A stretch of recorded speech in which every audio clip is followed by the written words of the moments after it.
ग्वालियर के सिंधिया राज परिवार के छतरी परिसर में सिंधिया राज परिवार की राजमाता व केंद्रीय नागरिक उड्डयन मंत्री ज्योतिरादित्य सिंधिया की मां माधवी राजे सिंधिया का अंतिम संस्कार पूरे विधान के साथ हुआ। इसी के साथ राजमाता माधवी राजे सिंधिया पंचतत्व में विलीन हो गयीं। माधवी राजे सिंधिया का अंतिम संस्कार वहीं पर हुआ जहां उनके पति माधव राव सिंधिया की अंत्येष्टि हुई थी।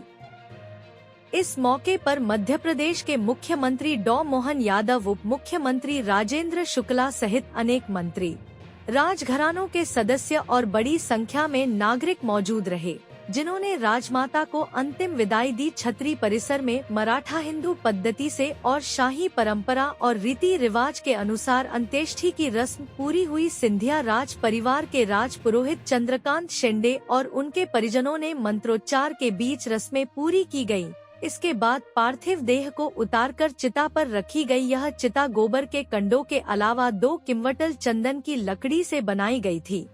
इससे पहले राज पुरोहित ने नाग बलिनारायण बलि का विधान किया गया। इसके बाद पुत्र ज्योतिरादित्य सिंधिया ने मुखाग्नि दी। राजमाता माधवी राजे की पार्थिव देह दिल्ली से विशेष विमान से 11:15 बजे राजमाता विजयाराजे सिंधिया टर्मिनल पर पहुंची। वहां से उनके बेटे ज्योतिरादित्य सिंधिया पुष्पों से सज्जित एम्बुलेंस में लेकर रानी महल पहुंचे, जहां 12:30 बजे से 2:30 बजे तक उनकी पार्थिव देह अंतिम दर्शन के लिए रखी गई। इस मौके पर अंचल भर से बड़ी संख्या में लोग राजमाता को श्रद्धांजलि देने पहुँचे थे। इसके बाद शाम 4 बजे उनकी अंतिम यात्रा शुरू हुई। महल से छतरी तक की लगभग 2 किलोमीटर तक की दूरी तपती दोपहर में पैदल ही पूरी की। इस दौरान यात्रा के आगे ज्योतिरादित्य पैदल ही चले। अंत्येष्टि के बाद वहां राजमाता माधवी राजे अमर रहे के नारे गूंजते रहे। इस मौके पर लंबे अरसे बाद सिंधिया परिवार एक साथ नजर आया।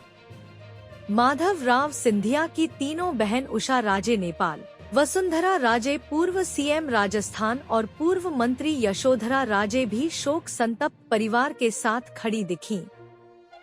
इस मौके पर ज्योतिरादित्य, उनकी पत्नी प्रियदर्शनी राजे, उनके बेटे महा आर्यमन और बेटी अनन्या राजे ढाढ़स बंधाने पहुंचे। लोगों का हाथ जोड़कर अभिवादन करते हुए दिखे। राजमाता माधवी राजे को उनकी अंतिम यात्रा में शामिल होने के लिए मुख्यमंत्री डॉ मोहन यादव, उप मुख्यमंत्री राजेंद्र शुक्ला, भाजपा के प्रदेश अध्यक्ष वीडी शर्मा, कैबिनेट मंत्री प्रहलाद पटेल, कैलाश विजयवर्गीय, तुलसी सिलावट, कुंवर विजय शाह, गोविंद राजपूत, प्रद्युम्न सिंह तोमर के अलावा सांसद विवेक नारायण शेजवलकर, पूर्व गृह मंत्री डॉ नरोत्तम मिश्रा, पूर्व सांसद जयभान सिंह पवैया, कांग्रेस के विधायक प्रवीण पाठक, साहब सिंह, मेयर शोभा सिकरवार, पूर्व नेता प्रतिपक्ष डॉ गोविंद सिंह, पूर्व मंत्री राकेश चौधरी सहित अनेक सांसद और विधायक ग्वालियर पहुंचे।